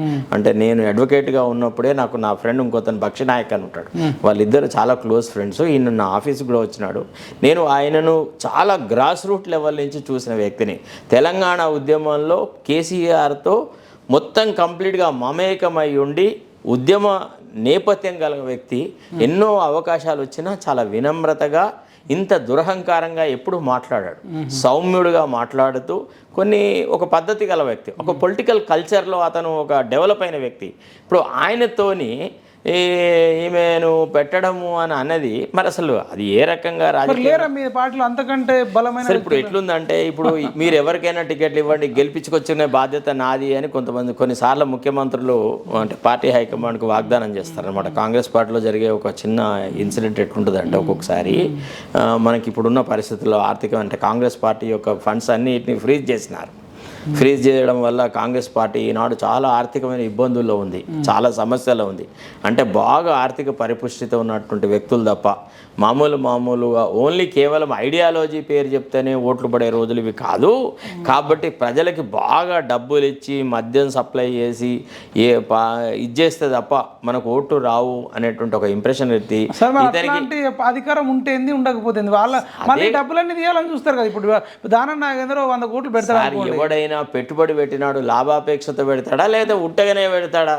అంటే రాజకీయం అనేది ఒక వ్యాపారం లాగా తయారైంది. ఇప్పుడు ఒకప్పుడు మీరు గమనించినారో లేదో, ఇందిరాగాంధీ ఉన్న రోజులలో తర్వాత రాజీవ్ గాంధీ గారు ఉన్న రోజులలో 70% మంది కార్యకర్తలకి టికెట్లు వస్తే అడపదడప ఒకళ్ళిద్దరు వ్యాపారవేత్తలకి ఒకళ్ళిద్దరు అవకాశాలు దొరికినాయి. ఇంకా మాగుంట సుబ్రహ్మరెడ్డి వానికి వీనికి ఎవడో ఒక 2-3 అట్లాంటి వాళ్ళకి వచ్చింది.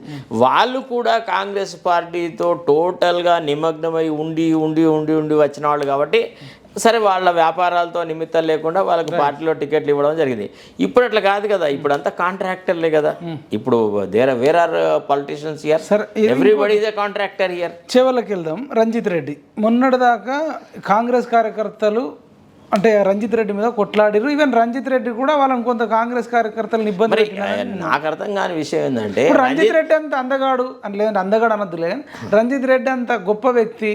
అసలు మీకు ఒప్పుకోండి సార్, ఒక ఓపెన్ స్టేట్మెంట్ ఇవ్వండి. మా కాంగ్రెస్లో అసలు నాయకులు లేరు, మాకు బయట నుంచి రండి, ఆయన గేట్లు తెరిచిండి అన్నది అందుకనే మరి. సరే ఒక విషయం అంటే మీరు అంత వీక్ ఉన్నారా మీ కాంగ్రెస్ పార్టీ? చెత్త అసలు ఆ లాజిక్ కింద నాకేం అర్థం కాలేదు. ఇప్పుడు బీఆర్ఎస్లో టికెట్ ఇచ్చి టికెట్ ఆయనది అనౌన్స్ చేసినాడు, రంజిత్ రెడ్డి కంటెస్ట్ చేస్తాడు చేవల్ నుంచి అని చెప్పినాడు. చెప్పినాక కూడా ఆ పార్టీ టికెట్ నాకు అవసరం లేదు, నేను కంటెస్ట్ చేయ అని చెప్పి నేను ఇప్పుడు నాకు అంత ఇది లేదు, స్తోమత లేదు, ఇప్పుడున్న వాతావరణంలో కూడా మనం బీఆర్ఎస్ టికెట్ మీద గెలిచే అవకాశం లేదు, నేను అనవసరంగా నా డబ్బులు వృధా చేసుకోలేను, నేను ఆల్రెడీ ఆర్థికమైన ఇబ్బందులు వినండి దయచేసి ప్రశ్న అడుగుతారు సమాధానం చెప్పని ఆ రకంగా చెప్పి అక్కడ టికెట్ను కాదని అనుకొని పొలైట్గా రిజెక్ట్ చేసినాడు. ఆయన మళ్ళీ చాటుగా మళ్ళీ సంబంధాలు పెంచుకొని మళ్ళీ పోయి రేవంత్ రెడ్డిని బావా అని రేవంత్ రెడ్డితో టికెట్ సంపాదించుకొని మళ్ళీ కాంగ్రెస్ టికెట్ మీద అక్కడే కంటెస్ట్ చేస్తే అక్కడి ప్రజలు ఏమని అర్థం చేసుకుంటారు?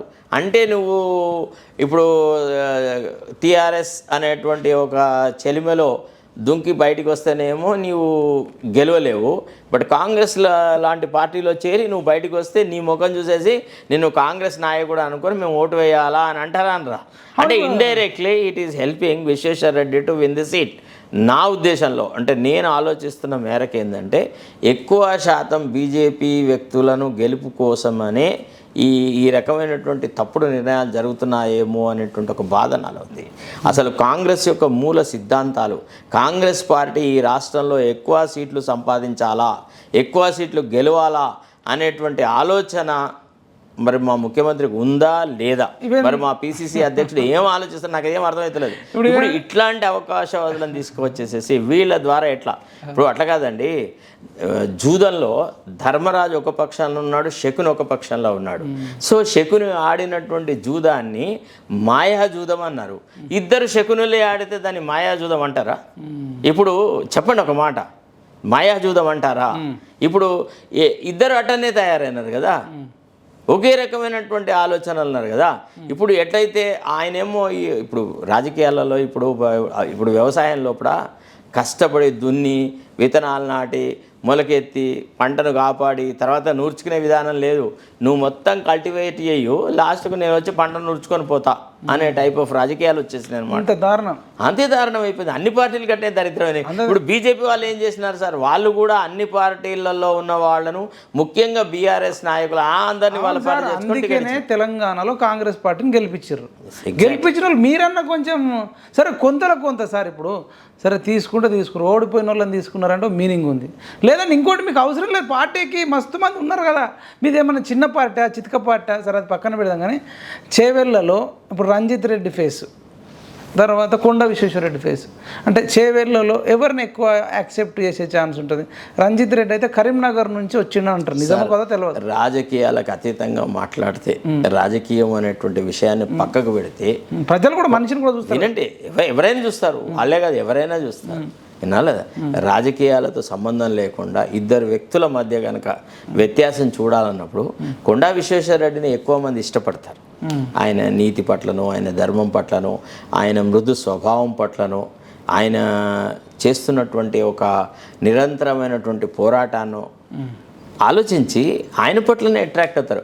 అంటే ఇవేంది అంటే ఒకప్పుడు ఏం జరిగిందంటే, నేను మీకు చిన్న విషయం చెప్తాను సార్. నేను ఈనాడులో పనిచేసే రోజులలో కోట్ల విజయభాస్కర్ రెడ్డిని ఈ రాష్ట్రానికి ముఖ్యమంత్రిగా కేంద్రం ప్రకటించింది. అప్పుడు జలగం వెంగళరావు గారికి కోట్ల విజయభాస్కర్ రెడ్డిని ముఖ్యమంత్రి చేయడం ఇష్టం లేకుండే. ఆయన ఏమన్నాడు తెలుసా?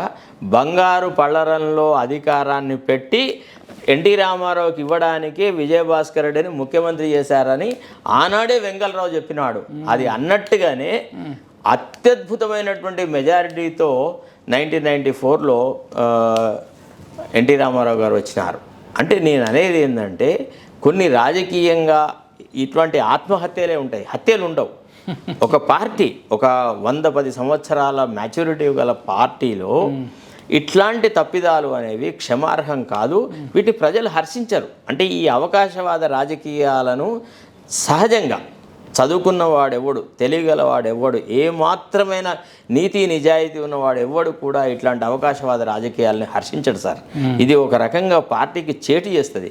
ఈ మాట నేను చాలాసార్లు అన్నాను. నేనే కాదు, అంటే నేనేమో సరే అక్కడిక్కడ మీలాంటి అభిమానం ఉన్న వాళ్ళ ఛానళ్ళలో మాట్లాడుతాను, కానీ నేను బయట తిరుగుతున్నప్పుడు సహజంగా నాతో మాట్లాడుతున్నాను. మొన్న మీతో నేను ఇంటర్వ్యూ చేసినాను. మీరు నమ్ముతారో నమ్మరో, కామెంట్స్ కాదు కదా, ఎంతమంది ఫోన్ చేసి అన్నా నువ్వు నిజంగా కాంగ్రెస్ వాళ్ళ గుండె చప్పుడును చెప్పావన్నా, నువ్వు చాలా కరెక్ట్గా చెప్పావని అన్నారు. ఆ తర్వాత ఇంకొంతమంది ఏమన్నా, అరే నువ్వు ఇట్లనే మాట్లాడితే నిన్ను పాటలోంచి తోసేస్తారేమో రా అన్నారు. ఏం జరుగుతుందో, ఇంద్ర పదవి పోతుందారా? గవన్నీ అవుతుంది, దాంట్లో ఇక్కడ ఉన్నదేంది, ఆడ పోయేదేంది. కానీ నిష్కర్షగా మాట్లాడి పార్టీ ప్రయోజనాలను కాపాడి పార్టీ బలపడడానికి కృషి చేయడానికి మనం ఇక్కడ ఉన్నాం తప్ప కేవలం విమర్శ కోసం విమర్శ చేయడానికి మనం లేము. ఇవాళ ముఖ్యమంత్రి గారు అన్నట్టుగా విమర్శ కోసం విమర్శ చేసే వ్యక్తి నేను కాదు. ముఖ్యమంత్రి మంచి నిర్ణయాలు చేస్తే అందరికంటే ముందు జేజేలు కొట్టే వ్యక్తి నేను.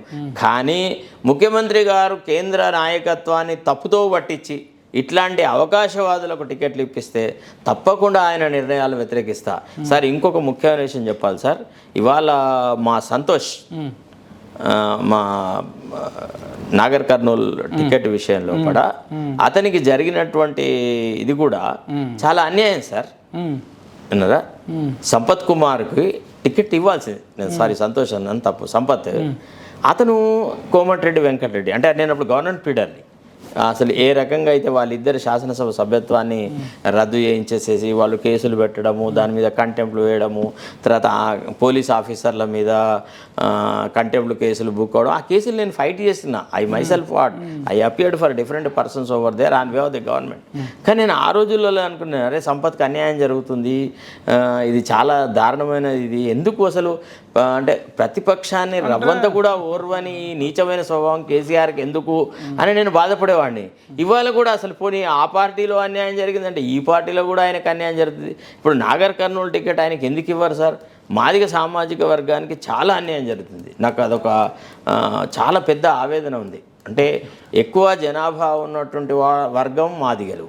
తర్వాత కాంగ్రెస్ పార్టీకి మొట్టమొదటి నుంచి పార్టీతో లాయలిస్ట్గా ఉన్నవాళ్ళు, పార్టీకి వెన్నుదండలు అందిస్తున్న వాళ్ళు మాదిగ సామాజిక వర్గం. మరి ఆ వర్గాన్ని ఎందుకు విస్మరిస్తున్నారు? వాళ్ళని ఏ రకంగా ప్లకేట్ చేస్తారు? అంటే వాళ్ళకి ఏ రకమైన సంపత్ కుమార్కి ఆల్రెడీ ఎమ్మెల్యే టికెట్ ఇచ్చాము కదా ఆలంపూర్లో. అంటే ఎమ్మెల్యే టికెట్ ఇచ్చి ఓడిపోయిన వాళ్ళకి ఎవరికి ఇప్పుడు మనం ఇవ్వట్లేదా? ఇస్తున్నాం, ఇవ్వట్లేదా? అంటే మరి రేవంత్ రెడ్డి కూడా కొడంగల్లో ఓడిపోయిన తర్వాతనే మల్కాజిగిరి ఎంపీ టికెట్ ఇచ్చి గెలిపించినారు కదా. అంటే సేమ్ సూత్రం సంపత్ కుమార్కు అప్లై కాదా? చెప్పండి ఒక మాట, అప్లై అవుతుందా కాదా? మీ పార్టీ మీ ఇష్టం సార్. చెప్తున్నాను, మీరు అట్లా అంటే ఆ పరిస్థితులు వేరు సార్. ఎమ్మెల్యేలకున్నటువంటి పరిస్థితి వేరు సార్. కాంగ్రెస్ అంటే ఎట్లా అంటే ఏంటంటే అన్ని కులాల వాళ్లకు, అన్ని మతాల వాళ్లకు, అన్ని జాతుల వాళ్లకు, అన్ని రకాలైనటువంటి విభిన్నమైనటువంటి ఆర్థిక స్థితిగతులు ఉన్న వాళ్ళకి సమాన అవకాశాలు కల్పించేటువంటి ఒక గొప్ప పెద్ద తల్లి లాంటిది పార్టీ కాంగ్రెస్. ఆ పార్టీలో కొంతమంది నోరు లేని వాళ్లకు, అంటే ఎక్కువ రాజకీయ ప్రతిపత్తి లేని వాళ్లకు, కోట్లాది రూపాయల సంపాదన లేని వాళ్లకు, వాళ్ళ తరఫున ఢిల్లీలో మాట్లాడేటువంటి అవకాశాలు లేని వ్యక్తులకు అన్యాయం జరిగినప్పుడు మనం మాట్లాడాలి. ఇప్పుడు సంపత్ ఒక లెటర్ రాశాడు పార్టీ హైకమాండ్కు, సోనియా గాంధీకి, నాకు ఇంత అన్యాయం జరిగింది అది ఇదని. నిన్నటి హిందూ పేపర్లో అది వచ్చింది. నేను చదివిన తర్వాత చాలా బాధ అనిపించింది. అరే ఎందుకు ఇతనికి అన్యాయం జరుగుతుందని. మరి అతను రేవంత్ రెడ్డికి చాలా దగ్గర మనిషి. I don't know why our PCC chief could not protect his interest.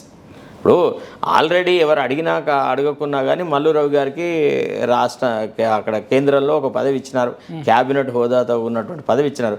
ఆ పదవిని రాజీనామా పెట్టినాడు. పోనీ మరి సంపత్ కుమార్కి ఆ పదవి ఇచ్చినాడు అంటే అది లేదు. సంపత్ కుమార్కి ఆ పదవి ఇవ్వకపోగా దాన్ని పట్టుకొసేసి ఇంకో వలస పక్షి జితేందర్ రెడ్డికి ఇచ్చినాడు. ఆయన ఆ పార్టీలో ఉన్న వ్యక్తిని పట్టుకొని పోయి నువ్వు నీ మొగడిని వదులు, మా దగ్గర రా, నేను నిన్ను ఇంకా బాగా చూసుకుంటానని చెప్పి. అర్థమైందా అసలు? అంతే కదా సార్. ఇప్పుడు ఆయన బీజేపీకి రాజీనామా చేయకంటే ముందు ఆయన ఇంటికి పోయి ఆయనకు అన్యాయం జరిగిందని చెప్పి, నీ మొగడు నిన్ను బాగా చూసుకుంటలేడు, నీకు సరైనటువంటి పాలన లేదు, నువ్వు ఇటు వచ్చేసేయి అని ఎంటైజ్ చేయడం కదా. ఇంతకంటే రాజకీయ వ్యభిచారం ఇంకోటి ఏదైనా ఉంటుందా చెప్పండి. కాంగ్రెస్ అంటే నాకు బాధ ఎక్కడ కలుగుతుంది తెలుసా? మా పార్టీ యొక్క నాయకుడు రాజీవ్ గాంధీ గారు 52వ రాజ్యాంగ సవరణ ద్వారా యాంటీ డిఫెక్షన్ లా తెచ్చాడు. యాంటీ డిఫెక్షన్ లాకి ఒక ప్రిఫేస్ ఉంటుంది. ఏ చట్టాన్ని తీసుకొచ్చినా కానీ ఆ చట్టానికి కొన్ని ఎయిమ్స్ అండ్ ఆబ్జెక్ట్స్ అని ఉంటుంది. దానికి కొన్ని మూల సూత్రాలు ఉంటాయి అనమాట. రాజకీయంగా ఇది ఒక వ్యభిచారం లాంటిది. ఈ అయారాం గయారాంల వాళ్ళ వల్ల రాజకీయ political culture is being spoiled.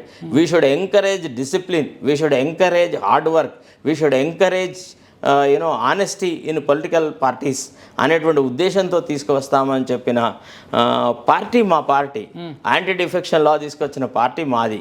ఒక పక్క మీరు వినిపించారు కదా ఏమని, ఒక పార్టీ టికెట్ మీద గెలిచి ఆ పదవి నువ్వు కోల్పోకపోతే వాళ్ళకు ఉరిశిక్ష కూడా వేయాలా అనేటువంటి మాట మాట్లాడిన వ్యక్తి ఈనాడు ఆ పని చేస్తే అసలు అతనే మూల పురుషుడై వాళ్ళని పిలుచుకొస్తున్నాడు.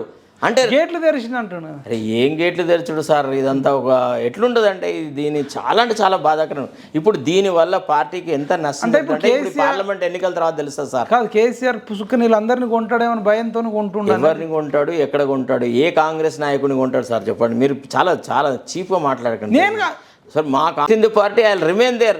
రేపు ఎన్నికల ప్రకటన అయిన తర్వాత డెఫినెట్గా పార్టీ తరఫున ప్రచారం చేస్తాం, పార్టీకి ఓటు వేయమని అడుగుతాం, అందరికీ చెప్తాం. అట్ట కాదులే ఇప్పుడున్న పరిస్థితి ఇంకో కొంతకాలం తర్వాత మారుతుంది, మంచి రోజులు వస్తాయి అని చెప్తాం. చాలా మంది కార్యకర్తలు అయితే నాకు ఫోన్ చేస్తున్నారు. మేము చాలా ఏళ్ళ తరబడి కొట్లాడినాం, మీ చెన్నూరు నుంచి, మంచిర్యాల నుంచి, ఇంకా రాష్ట్ర వ్యాప్తంగా చేస్తారు. మేము పార్టీ కోసం ఇంత కష్టపడితే మాకు టికెట్లు ఇవ్వకపోగా కనీసం మాకు అపాయింట్మెంట్ కూడా ఇవ్వట్లేదు, కలవట్లేదు. ఎవరెవరో దానం నాగేందర్ను, సునీతారెడ్డిని, రంజిత్ రెడ్డిని వాళ్ళని కలుస్తున్నాడు. అసలు మాకు చాలా బాధ అవుతుంది. ఒక రకంగా చెప్పాలంటే ఇసుక దందాలు కూడా అంతే నడుస్తున్నాయి, బెల్ట్ షాపులు అంతే నడుస్తున్నాయి, ఆ లోకల్లో కూడా కొంత రౌడీజం నడుస్తుందని చెప్పి నాకు బాధపడుతుర్రు. ఇంకో విషయం సార్, అంటే మరి ఏం చెప్తారు, మరి వాళ్ళకి ఏం చెప్పాలి? 2 రకాలు ఉంటుంది సార్, బానిస చీమలు, రాణి చీమలు అని. బానిస చీమలు ఎప్పుడు బానిసత్వమే చేస్తూ ఉంటాయి, రాణి చీమలు ఎప్పుడు రాణివాసంలోనే ఉంటాయి, సంసారమే చేస్తాయి. అట్టనే రాజకీయాలలో కూడా కొంతమంది జీవితాంతం కష్టపడుతూనే ఉంటారు. కొంతమంది ఏది లేకుండా ఉన్న పడంగానే పదవులను గద్దల్లాగా తనుకొని వస్తారు. ఇట్లాంటివి జరుగుతూనే ఉంటాయి. రైట్ సార్, నేను భవిష్యత్తులో ఒకటి డిసిషన్ తీసుకున్నాను. అంటే మీకు చాలాసార్లు చెప్తున్నా కదా, నేను నేషనల్ వైడ్గా తిరగాలి, చెయ్యాలని. తప్పకుండా ఏది రేవంత్ రెడ్డి చెప్పిండో, అంటే ఆయన నేను చెప్పింది వినలేదు కానీ నాకు ముందే ఆలోచన ఉంది. బలమైన చట్టం సార్, ఎవడన్నా గెలిచినోడు అదే పార్టీలు ఉండేటట్టుంటే అసలు తీసుకున్న అతను కౌంట్లెస్, ఇంకా రాజీనామా చేసి మళ్ళీ పోటీ చేయడం కాదు. ఇక ఒక్కసారి గెలిచినావా 5 ఏళ్ళ తర్వాత, అంటే ఎలక్షన్ కోడ్ వస్తుంది కదా మళ్ళీ, ఇప్పుడు వచ్చింది కదా, అట్లా వచ్చేదాకా అయితే ఉండాల్సిందే.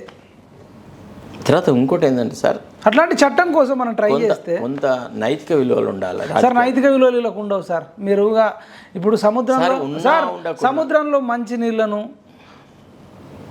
రాక్షసుల్లో మంచి లక్షణాన్ని వెతకలేరు. నేను అనేది ఏంటంటే మన భవిష్యత్తులో స్పీకర్కు కాకుండా మనం సుప్రీంకోర్టుకో, హైకోర్టుకో, ఎన్నికల కమిషన్కో అధికారాలు ఉండి ఒకవేళ వీళ్ళు ఇట్లా చేస్తే వాళ్ళది రద్దు అయిపోయి ఇంకా లైఫ్ టైం వాళ్ళ రాజకీయాలలో ఉండాల్సిన అవసరం లేదు.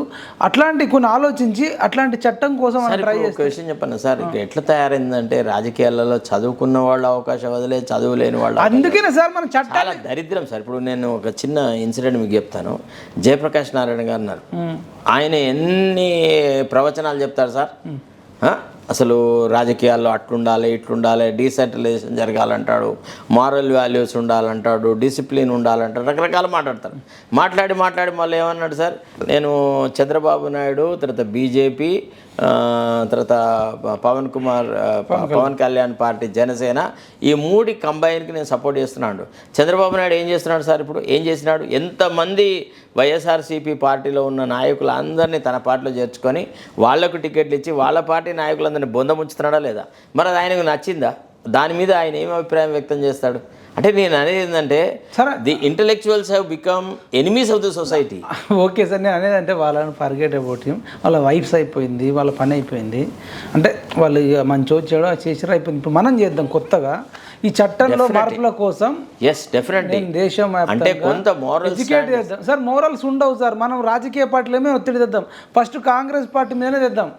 ఏమని, అయ్యా మీరు అప్పుడు రాజ్యాంగ పరిషత్ సభ్యులందరూ రాజ్యాంగం రాసినప్పుడు ఇవి వేసిర్రు, దాంట్లో ఉండే లోసు ఊహించలేదు సార్. వాళ్ళు ఊహించలేదు సార్. అయింది ఎందుకంటే దట్ బ్రీడ్ ఆఫ్ పొలిటీషియన్స్ వాళ్ళంతా స్వతంత్ర సంగ్రామంలో కొట్లాడిన వాళ్ళు కాబట్టి వాళ్ళ మొరాలిటీని, వాళ్ళ ఇంటిగ్రిటీని ఎవరు ఛాలెంజ్ చేయలేదు.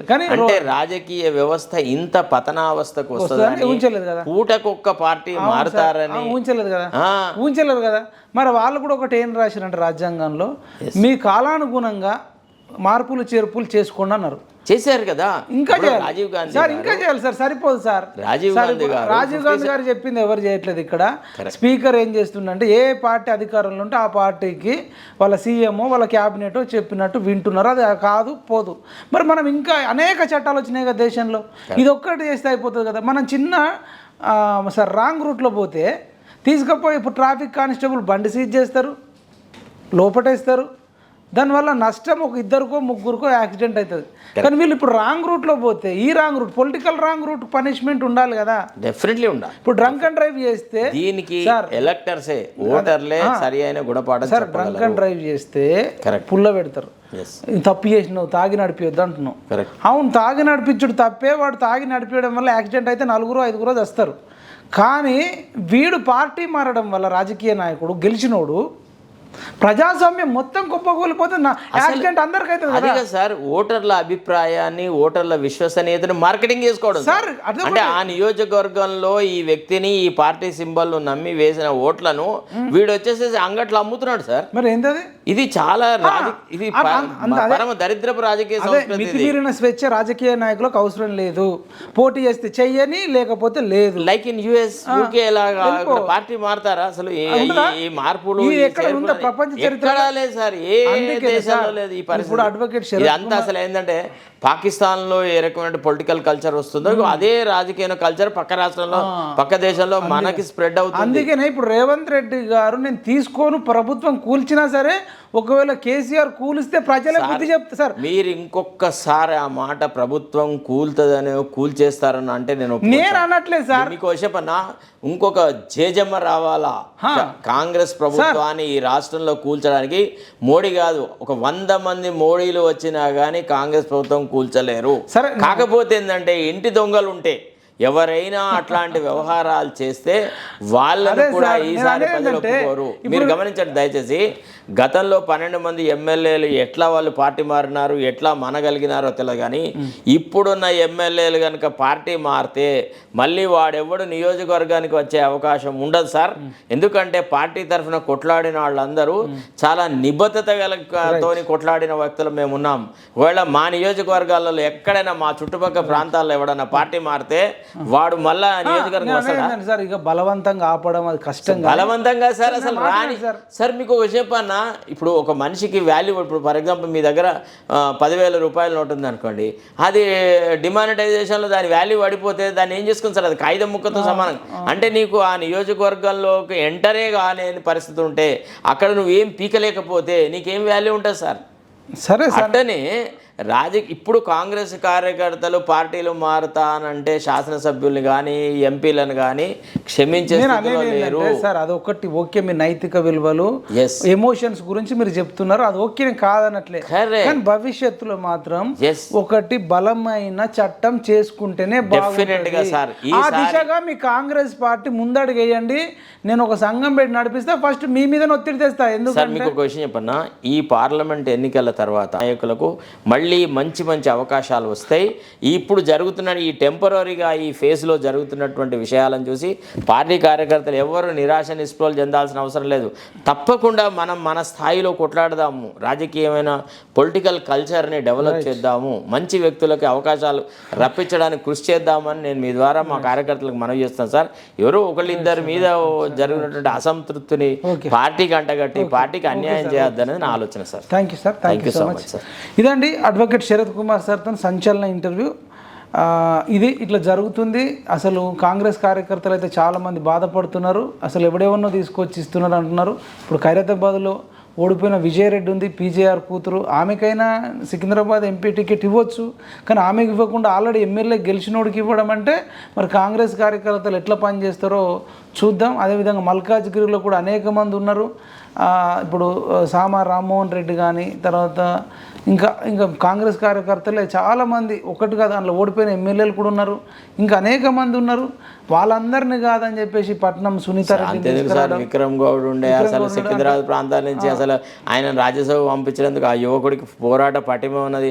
ఆయనకు ఎంపీ టికెట్ ఇచ్చినా కానీ ఇట్లా ఒంటి చేత పార్టీని గెలిపించుకొని వచ్చేవాడు. ఓన్లీ వీళ్ళు డబ్బునే నమ్ముకున్నట్టున్నారు, లేకపోతే కులాన్ని నమ్ముకున్నారో మాకు తెలియట్లేదు. అట్లనే రంజిత్ రెడ్డిని కూడా మరి దారుణం. ఇంకా అక్కడ ఎవరు చేవేళ్ళ నియోజకవర్గం మొత్తంలో కాంగ్రెస్ లో ఇట్లా సోల్జర్స్ ఉన్నారు సార్, అట్లా అనేక మంది ఉన్నారు. మరి ఇట్లాంటి పోకడలు ఎటు దారి తీస్తాయో నాకు ఒకటి అనిపించింది ఏంటంటే, ఈ కాంగ్రెసే కాదు, బీఆర్ఎస్, టీడీపీ, బీజేపీ, ఈ అన్ని పార్టీలు కూడా వాళ్ళు అధికారంలోకి వచ్చిన తర్వాత వాళ్ళు వేరే రకంగా బిహేవ్ చేస్తున్నారు. డబ్బున్నోళ్ళని తీసుకొని వాళ్ళకు టికెట్లు ఇవ్వడం, అక్రమ కేసులు ఉన్నోళ్ళు, దందాలు చేసిన వాళ్ళు కూడా శుచి అంటే పుణ్యాత్ములు అయ్యేటట్టున్నారు. కాబట్టి భవిష్యత్తులో దుర్మార్గులకు, రౌడీలకు శిక్షలు పడాలంటే ఒక పార్టీలో గెలిచినోడు లైఫ్ అంటే అదే పార్టీలో ఉండేటట్టు మనం బలంగా చట్టం తీసుకొద్దాం. స్పీకర్కు కాకుండా ఎన్నికల కమిషన్కు, హైకోర్టుకు, సుప్రీంకోర్టుకు అయ్యేటట్టు ఉంటే దుర్మార్గులకు శిక్షలు పడతాయి, మంచి కార్యకర్తలకు మరి అవకాశాలు వస్తాయి. ఆ రకంగా మనం పనిచేద్దామని చెప్పేసి మా పిఎంఆర్ టీవీ నుంచి అడ్వకేట్ శరత్ కుమార్ సార్ కూడా సపోర్ట్ ఇవ్వాలని నేను కోరుకుంటున్నాం. మొన్న తెలంగాణ నిరుద్యోగ రక్షణ చేసి పెట్టినట్టు ఈ పార్టీ ఫిరాయింపులకు సంబంధించి ఒక బలమైన సంఘం తీసుకురాబోతున్నాం. అప్పుడు ఏమైందంటే ప్రజాస్వామ్య కుటుంబాల వాళ్ళని ఇన్వాల్వ్ చేయాలి, అన్ని చేసి యువతను ఎడ్యుకేట్ చేసి మనం ముందుకెళ్దాం సార్. ఎందుకంటే ఎమ్మెల్యే, ఎంపీ, ముఖ్యమంత్రి అనేది శాశ్వతం కాదు. నేను రేవంత్ రెడ్డి గారికి కూడా ఛాలెంజ్ విసురుతున్న పిఎంఆర్ టీవీ ద్వారా అడ్వకేట్ శరత్ కుమార్ సార్ ముందు పెట్టుకొని దయచేసి ఆ దాన నాగేందర్ని కానీ మిగతా వాళ్ళని కానీ అటు పంపించేసి మీరు సరే అవతలోడు ఏం చేస్తాడో తర్వాత విషయం. మీరు అన్నారు కదా, మీ నోటితో అన్నారు కదా, హత్య చేస్తే ఎట్లాంటి శిక్షలు ఉంటాయో, అత్యాచారం చేస్తే ఎట్లాంటి శిక్షలు ఉంటాయో, ఒక పదవికి రాజీనామా చేయకుండా వేరే పార్టీలకు పోతే అట్లాంటి శిక్షలు ఉండాలి, ఉరి శిక్షలు ఉండాలన్నారు కదా. వాటి కోసం మనం పనిచేద్దాం. మీరు ముఖ్యమంత్రిగా ఉంటూనే దీనికి పనిచేయండి. మరి మాలాంటి వాళ్ళకు పనిచేసే వాళ్ళకు కూడా మోరల్గా సపోర్ట్ చేయండి. మనం ఆ రకంగా చేయాలి. కానీ మీరు వచ్చి మళ్ళీ అధికారం ఉన్నప్పుడు ఒకలాగా, అధికారం లేనప్పుడు ఒకలాగా పెడితే క్రెడిబిలిటీ పోతుంది, విశ్వసనీయత పోతుంది. మరి కేసీఆర్ను అసహించుకున్నట్టే మిమ్మల్ని అసహించుకునే ఛాన్స్ ఉంటుందని చెప్పేసి ఈ వీడియో మీ దాకా పంపాలని చెప్పేసి కాంగ్రెస్ కార్యకర్తలకు తెలియజేస్తూ ఆ దిశగా మంచి దేశాన్ని నిర్మించుకోవాలని కోరుతూ చూద్దాం ఏం జరుగుతుందో. అడ్వకేట్ శరత్ కుమార్ సార్ మనకు ముందు నుంచి మద్దతుగా ఉన్నాడు, ఇక నుంచి కూడా ఉంటాడని కోరుకుంటూ thank you so much sir. Thank you so much sir.